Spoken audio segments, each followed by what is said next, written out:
it is my utmost honor and pleasure to introduce our keynote speaker for the evening, Bill Buxton, who, as probably all of you know, is at Microsoft Research.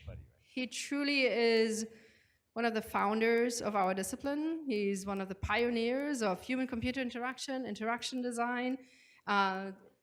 He really does not need an introduction. He's the recipient of an ACM SIGCHI Lifetime Achievement Award. And he's here with us tonight, and he's going to talk about artificial social intelligence, mobility, and Ubiety.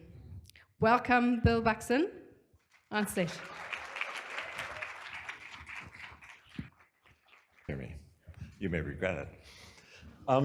So first of all, thank you for inviting me, and it's a pleasure. It's been a really long time since I've been in the Bay Area, and it used to be kind of home when I was at PARC, so it's good to feel this place again.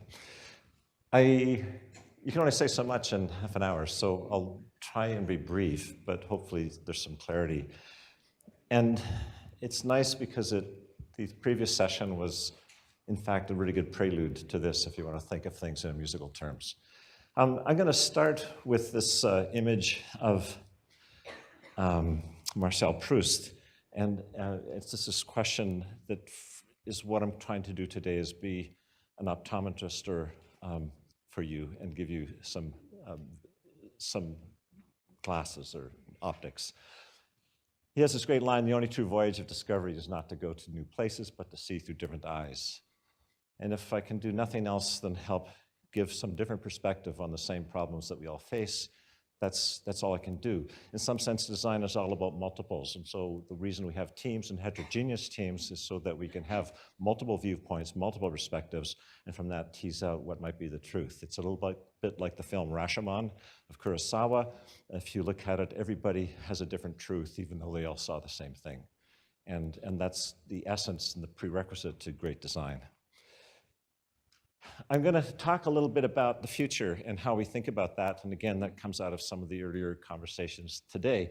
And there's this great article that from 1863 from Samuel Butler, and this is 4 years after Darwin published the Origins of the Species, and he already was starting to use evolution as a metaphor of technology to explain the development of technology. And it's a very interesting, you can find this online if you just type in Samuel Butler and Darwin amongst the machines. And the thing that's interesting to me is some of what he said, how current it sounds, and especially we've heard it today. But he was the first one to start having these three kingdoms, right? The animal kingdom, the vegetable kingdom, and the mechanical kingdom, and then trying to think about how these things develop and so on and so forth. And there was one part of this that was really, really interesting. If he looks at the human evolution on that, and there's no data behind this line whatsoever, it goes up slowly. I'm not a data scientist, but there are some trends, even if there's not clear data. But he also pointed out that there's this other trend in terms of the rate of evolution in the machines. And this is a critical point here where it crosses that we all have encountered and so on and so forth. But he was talking about this stuff extremely early, exactly within 4 years of Darwin. And he actually, in this, sort of had this notion that just as we are the masters of our dogs, we pretend to be the masters of our dogs, and nobody has a cat ever mastered that. But that he actually said that we will reach the point where we have the robot has the same relationship to us as we have with the dogs, and so it's a fun but somewhat dystopian article, and the one big takeaway about this is that evolution does not necessarily imply, that means it does not necessarily mean or equate to progress. And even if it did, progress according to what criteria? And so the first thing is, I'd say, if I was going to add, if I had to listen to the talks earlier before I'd prepared the slides, I'd just say maybe one of the things we should stop doing is talk about stop using the word future in the singular. And like mathematics, always say it in the plural, because the future that we get is the one we choose from among the many possible futures. Again, that's a design decision. We can, in fact, design and shape our own future. And I'd argue, again, coming back to the previous topics, this notion of machine learning, machine intelligence, is such a broad term, it's almost meaningless. And yes, there's this part that's got to do with pattern matching and so on and so forth, but there's also very different notions of intelligence. And if you don't come from the cognitive sciences or the social sciences, you might delude yourself to believing that being able to play chess represents intelligence in a more general form, and it absolutely doesn't. And that point was made quite well already. And what happens right now, and this is the situation I perceive us as being into, is that there is this huge feeding frenzy around AI, as was been talked about already today. But in terms of social intelligence, so let's call it artificial social intelligence, I'm exaggerating here in terms of the attention to that versus that. And I would argue that our big challenge is at the very least, to balance the scales.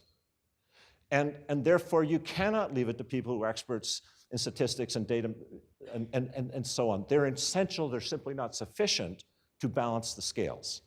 I'm not dissing anybody, I'm complaining about the proportion of the allocation. To get balance, we need balanced attention and balanced investment. And therefore, for those of us who are in the UX community and the people who come from the social sciences and these so-called fringe parts, no, AI is a piece of the mosaic, an essential piece, essential but not sufficient, just as we are, and we are mutually dependent, and all of those things have to be there and at play, or else we all lose. Now, this social intelligence is absolutely missing in our conception of how we approach our profession, again, statistically speaking. And so I don't care how smart the AI is or how smart your smart speaker is. The fact of the matter is that when you walk out the door, the conversation's over. What the hell's with that?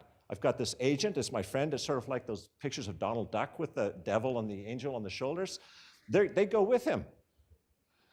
And so we cannot, in any meaningful, seamless way, hand off to whatever phone you happen to have in earbuds. You cannot just have the call handed off to transfer as you leave the house. And by the way, you say, well, how could that's hard. Well, just a sec, that happens every single time you pick your mobile device off the seat of your car. When you've been talking on the speaker in the car and you walk out the door, it automatically hands off and it's totally seamless. You have 100% change in the interaction language. You have a 90% change in the local hardware managing the call. Because of those huge inconsistencies in that seamless handoff, you have complete consistency of conversation. And we don't have that in any general sense. We don't consider that an architectural essential component, a stop-ship bug, I would argue, in our conceptual thinking. So that's between the machine-to-machine social relationships and communication and collaboration. Well, let's talk about the machine-to-human. These two women, they're driving. They're talking about operating systems. They're coordinating parallel communicating processes. And so she's decided, okay, we're going to use shared memory rather than synchronized in P and V. If you're not a computer scientist, who cares? Just pretend they're talking something that's interesting and important to them. And right in the middle of the conversation, the damn smart agent in the car says, you have a text, would you like me to read it to you? Right on top of them. You've got a beautiful array microphone in the car. You've got all these things. But it lives in this vacuum bubble and is completely unaware of what other social discourse is going on with the car. So the relationship between the social relationship between the so-called intelligent, the linguistically intelligent, potentially, technology is completely ignorant in terms of speech acts and the moral order and the social order of turn-taking and so on in conversation. And I would love it if somebody could tell me that I'm wrong and somebody's fixed this in a car, but so far I haven't found it. And it's not deemed to be an issue. So so the point is that we've got the society of technologies, we've got the society of people. We have a whole language around the society of people that we've developed, namely the language of sociology, among other social sciences. But when we talk about social computing, that means Facebook. We're just trying, it's not about the society of computers. It's about the society of people that happen to be supported poorly by computers. So the whole point here is about what's the moral order of what's going on, of our lives in this ecosystem. And so I go to the expert on what's appropriate here, to Emily Post. In 1948, we're just coming out of the Second World War, and Emily Post, this is the most recent in a series of books that she wrote about etiquette. And it's fascinating. I love this from this issue. From this edition, is that I've completely rewritten this edition of etiquette because the problems of modern life demand certain changes in the forms of living. And I'm sorry, what's going on in our world, largely technology-induced, of technologies that all of us happen to be involved in one form or another, are dramatic changes in the world, and they do demand certain changes in the forms of living, and they all have to do with moral order, and that is part of the social science and the society. So one of the things I want to say about this is I'm going to come back to this word a lot. It's a word called Ubiety. I would like you to take it into your vocabulary. I will say right away that Elizabeth was there with me at the same time when Mark Weiser developed the term ubiquitous computing and used the word ubiquitous in the computational sense. None of us knew what ubiquitous meant. And therefore, it was a non-neutral term, and I would argue it was the wrong term. And we'll come back to that. But ubiety, the key thing about this word, which is related, is the importance of place. And place plays an important place in what I'm about to talk about. And I believe that, in fact, personas are as important, if not more important, than personas when we're trying to do design. Okay? There's meaning, ethics, morality, everything about place. And this is reflected in one of my favorite architects, but this is the Salk Institute in San Diego. If you go visit Don Norman, go visit it just across the street. It's one of those beautiful buildings. But largely what I'm talking about is this notion of paying attention to something called cultural geography. And that, just again, I'll only have a few words on the screen, but the idea that certain people, things, and practices belong in certain spaces, places, and landscapes, and not in others. And that's computational or human. We know the social mores and so on about human behaviors. We pay no attention to it in terms of computing and how we delegate, and we don't take place into effect to know what we should and shouldn't put in any particular place or what's needed or not needed. Except in things like cars, where people die if you get it wrong, or airplanes. But anyhow, Louis Kahn had this notion, thoughts exchanged by one and another are not the same when one room is in another. Just substitute place for room. That defines the place. And he designed that building, so it must be right. So what we have are socially impoverished technologies. And our job is to fix that.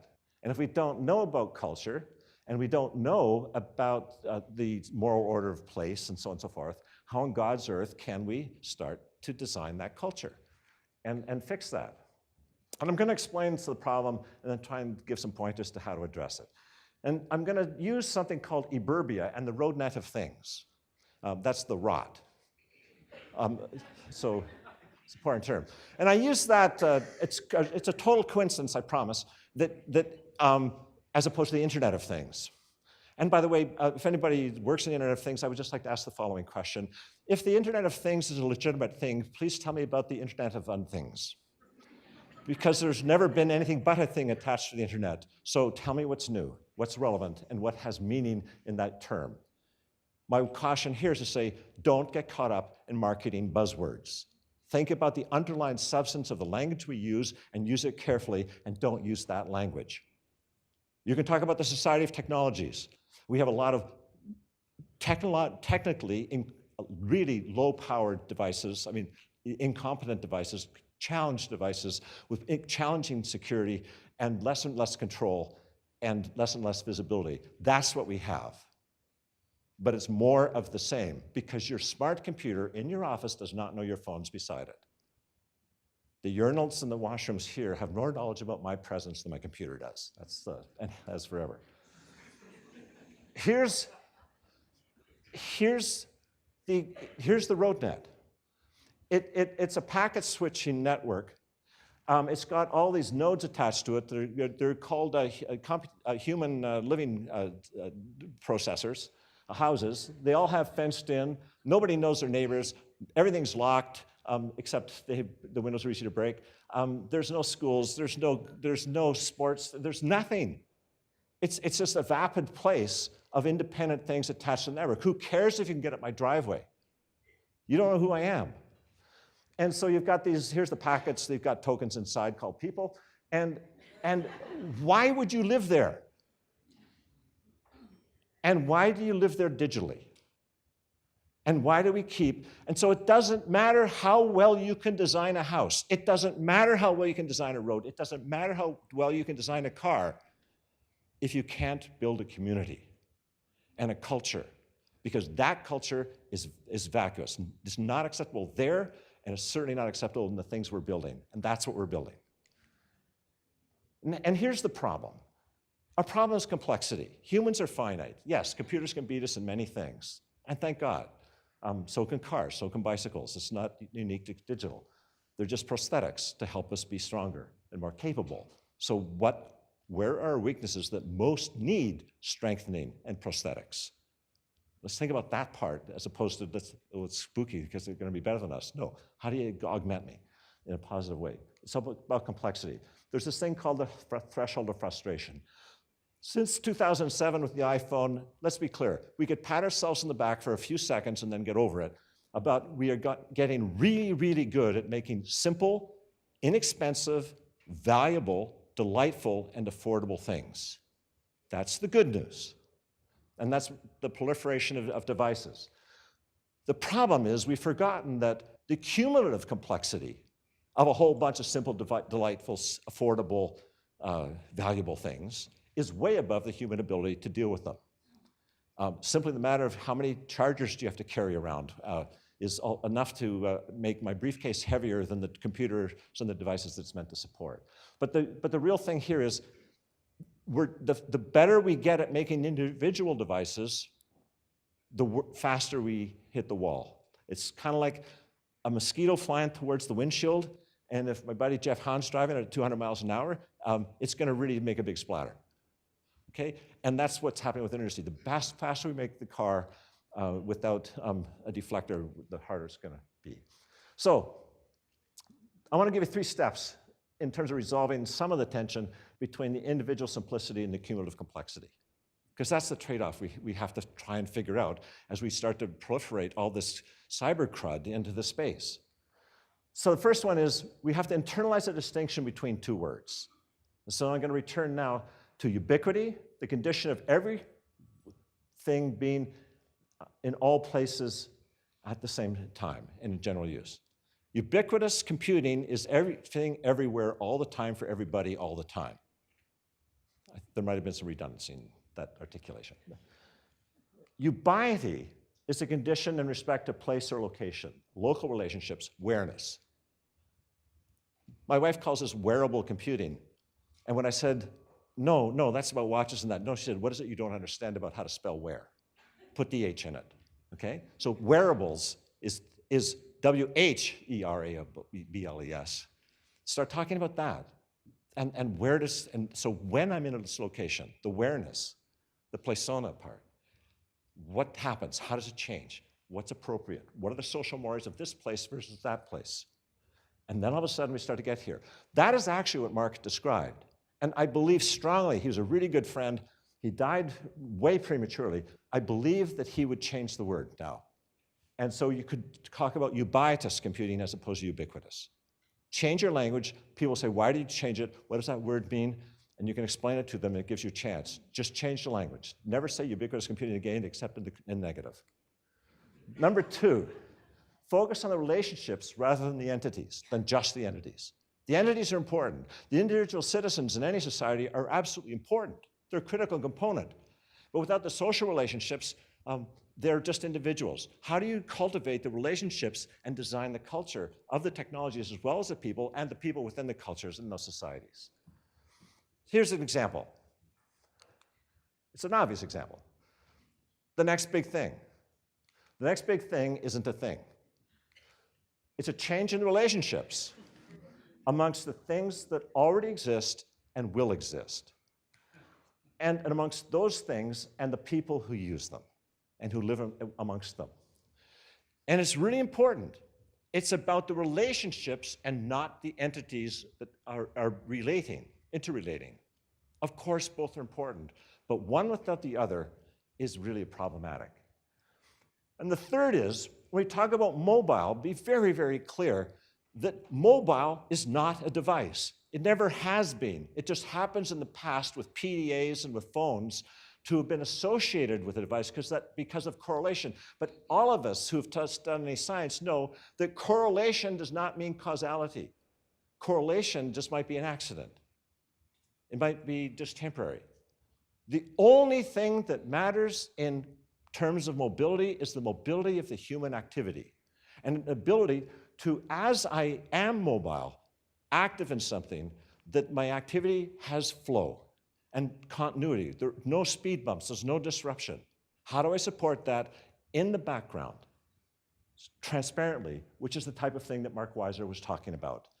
But since we know that almost everything we do is a compound task, and nearly always is in different places, whether they're social places, because you came in and joined me, so it's a different social place, or cultural place, or physical space, it means it's the transitions that are at the heart of things. And so we have to look here about Ubiety, moral order, and while driving. I've already mentioned this thing when you get in your car, your phone, 100% of the interaction language changes from fingers on and eyes on to speech everywhere. If you don't do that, you lose your driver's license. And when you park and you're still in the middle of a conversation, you pick up your mobile device, and everything, 90% of the hardware changes, 100% of the interaction language changes, and you have 100% continuity of conversation. Perfect example, wonderful example. Why doesn't everything work that way? But the other thing is that for them to work together, they have a certain relationship.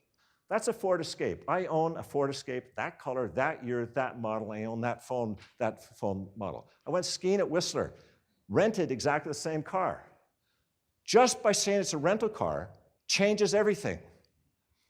It's hard to talk. They both pair, they use Bluetooth, everything's the same. It should work wonderfully. It doesn't. How many of you have gotten in a rental car and somebody else's address book, agenda, and everything else has been in the car? Anybody who's rented a car has had that, whether you know it or not. And by the way, you left behind your stuff as well if you actually paired your phone. What the hell is with that? Everybody's concerned about privacy and their data. They leave it behind all over willy-nilly because nobody thought about it. The only way to describe that is it doesn't matter if you connect things, you have to establish trust and kinship. Trust was an important term in the previous conversations, but kinship. What's the kinship of this device to that device? Because I don't have to guard against a whole bunch of big things if I've established an already established order. And it depends where I am. And so Bluetooth pairing does not cut it. And this is ridiculous that already still happens. So if we can't deal with that arithmetic, how the hell are we going to do higher math in terms of, relatively speaking?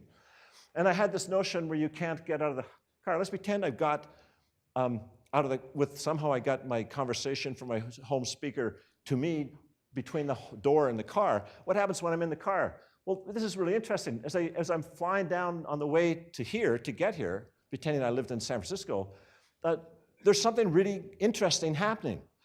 There's a whole other level of sharing and collaboration going on there in terms of the network and the ecosystem on which the cell phone depends. And that is, I get handed off from cell tower to cell tower to cell tower at 120 miles an hour or kilometers an hour down the freeway. And that's invisible, and it's invisible because it works. And by the way, if you want to be a star architect or the equivalent, understand the better you design, the less well you'll be known because nobody will notice how great that stuff works. How many of you pay attention to your cell towers? Unless you lose reception because the bozos didn't build them, where you have in the mountains where your cabin is or something. But the point is, we have to design the equivalent of cell towers. We have to do the algorithms so that activities can be handed off from machine to machine to machine in a trustworthy, seamless way, or else we have lost mobility. And mobility is nowhere near. Let's be really clear. Mobile phones is the end. They're finished their lifespan. They're dying now. The next phase of mobility has nothing to do with any single device. It's about the ability to get the whole ecosystem so I can go from place to place and maintain connectivity of my activity. And so when I get to where I'm going, then how do I find my way into the building, find the office, remind myself what I'm supposed to talk about, who's going to be there, what's important, And all that, when I'm running up the stairs because I'm late, as usual, when I get up to my electronic whiteboard, I can just say, by the way, Cortana, Siri, Alexa, put my presentation here, now bring this over there. And there's nobody, no matter how good the AI is, for the speech recognition, that actually can understand when it's running on the same machine that my fingers are touching and I'm referring to that, because we cannot even resolve a directional pronoun through a dictic gesture. And we are patting ourselves on the back about how good we are with gesture and AI and stuff like that. We have a lot of work to do.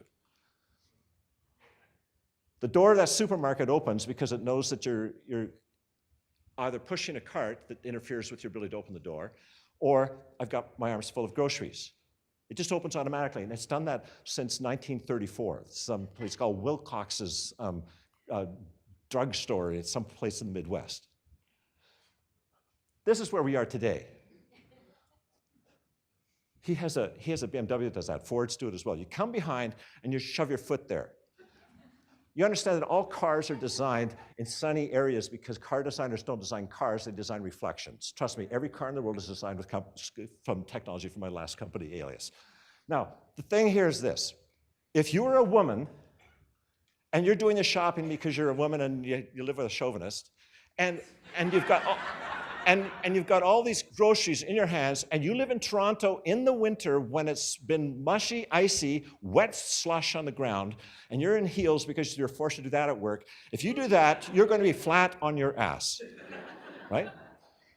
That is not. That car, 1/3 of the cost. You have a $30,000 car, you have a $10,000 computer, it has a GPS, it knows that it's at the supermarket, it has a vision system in the back, it can see that it's you, it has the potential to do recognition, it has all these sensors for backup, all those LiDAR things, they can hear you approaching, it has keyless entry, it has a motor that will automatically open the latch and pull the thing up, open the gate. And does any of your cars do that? It's your car, you paid $10,000 for that computer, and it won't do it. This, you didn't pay a cent, it has no idea who you are, and it opens for free. And it costs $30, right? So the point I'm trying to say is, which is the more intelligent system? This one, where the intelligence is based on the person, the intelligence of where it was placed. It is not in the bank vault where your money is. Or this one, which you paid $30,000 for the car, the housing, that's the case for the computer, so the $10,000 computer, and it does nothing for you. I mean, it's a little bit embarrassing. And now think about everything else we do in our lives, and that these are simple examples that you hopefully can relate to because you've all experienced them, and that's why I chose them, and then start to extrapolate into the general ecosystem and realize how much more work we have to do.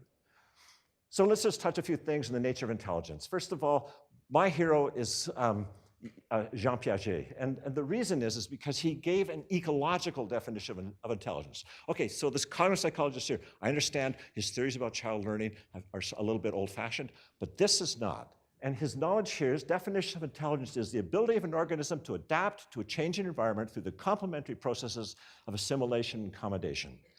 I will not accept anything as an intelligent system, machine intelligence, unless it's got the artificial social intelligence to be able to adapt as it traverses through the complex environment of today. And we've got a few examples where we've seen success.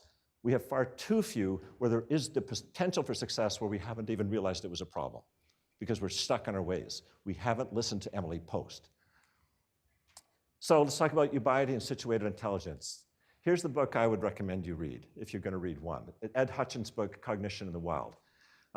Ed is a really cool guy. You will like him because he lives in San Diego. He works with Don Norman's group. He loves sailing and he loves navigation. And so San Diego has a naval base. And so he made his job his hobby, or his hobby his job, and sat and did a study of navigators on military ships because the Navy has a base there.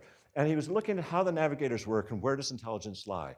And the brain in a bottle notion of most of AI, that everything's cognitive in the brain and in the cortex, is just absolutely, it's like an 18th century model of intelligence. And that's about where we are. So yes, a lot of cognition takes place in the cortex, but it's also in the hands and the eyes. This embodied intelligence is a technical term. But how could you sense the world? Know what a rock is if you can't pick it up and feel the weight, texture, and so on and so forth? Your eyes aren't sufficient. And the tools. Do you have a protractor? Do you have a compass? Do you have a pencil? And do you have a chart? It's also in the furniture. Do you have a chart table? And all these other things that are accoutrements, the chair. And by the way, it's the architecture. Where is the chart table and the navigator's cabin relative to the captain's cabin and the helmsman on the ship? All of those are part of the embodied intelligence in the space. And then there's the social structure. Be very clear that the social structure in terms of who's who in command is critical in terms of knowing the behaviors and the social mores of who can talk to who and give orders to whom and who gets listened to. That's all part of the persona. Oh, we can go further. It's about the culture. Be very clear. If you're on a military ship, the social structure is very, very different as it is on a commercial ship versus a pleasure ship or pleasure boat. And those are all personas. And if you haven't figured them all out, you don't have a general solution, no matter how well it works in any one of those. And so I'm not saying that everything's like a ship and we have to do this stuff, and you can't take on all the problems of the world. But we can begin to hack away. At every point, is there an opportunity here to make one small step? And we do that. Each time you do that, you'll learn. But you have to ask those questions. If you don't ask, please reject it because it's by commission. You looked at it and you rejected it consciously as opposed to by omission, that is, you never even thought about it. And these are the optics I'm trying to bring. And so here's the exercise of imagination I want to leave you with. Is that what if things just worked? Okay? What if things just worked together? What if things just worked together seamlessly? What if things did so, and in so doing, there was an overall reduction in complexity? The more you added, everything you added reduced the complexity of it and the other things in your ecosystem that are relevant. And what if in so doing, there was a net increase in value, perhaps even geometric as opposed to arithmetic? Add something, get more value for everything you already have, and less complexity. That sounds like a market that I could be happy to participate in, and also to be a consumer in. Okay, so back to progress, not in evolution, not being the same thing. This comes back to the earlier conversation, so nice symmetry. Progress is a relative thing, but relative to what? You need to know where the North Pole is, coming back to navigation at Hutchins. So the thing is this. If it's a moral compass, almost every decision we make is an ethical decision. Melvin Kranzberg, a historian of technology, his first law is technology is not good, it's not bad, but nor is it neutral. It will be some combination of the two. That's a rule. That's axiomatic. I take that in everything I do. And the minute you use good and bad, that says you have a moral compass. You have some criterion according to which you judge good and bad. And the question is, what differentiates us necessarily is what we're calibrated to, the declination of our compasses. So the question to me is, we're at a turning point right now. We can do pretty much anything with the combined resources in this room. So now we can do anything. What should we do? And hopefully what I've talked about gives you a little bit of way to how you might approach the question of what and why. And for that, I'll say thank you very much. Thank you. Thank you, Bill.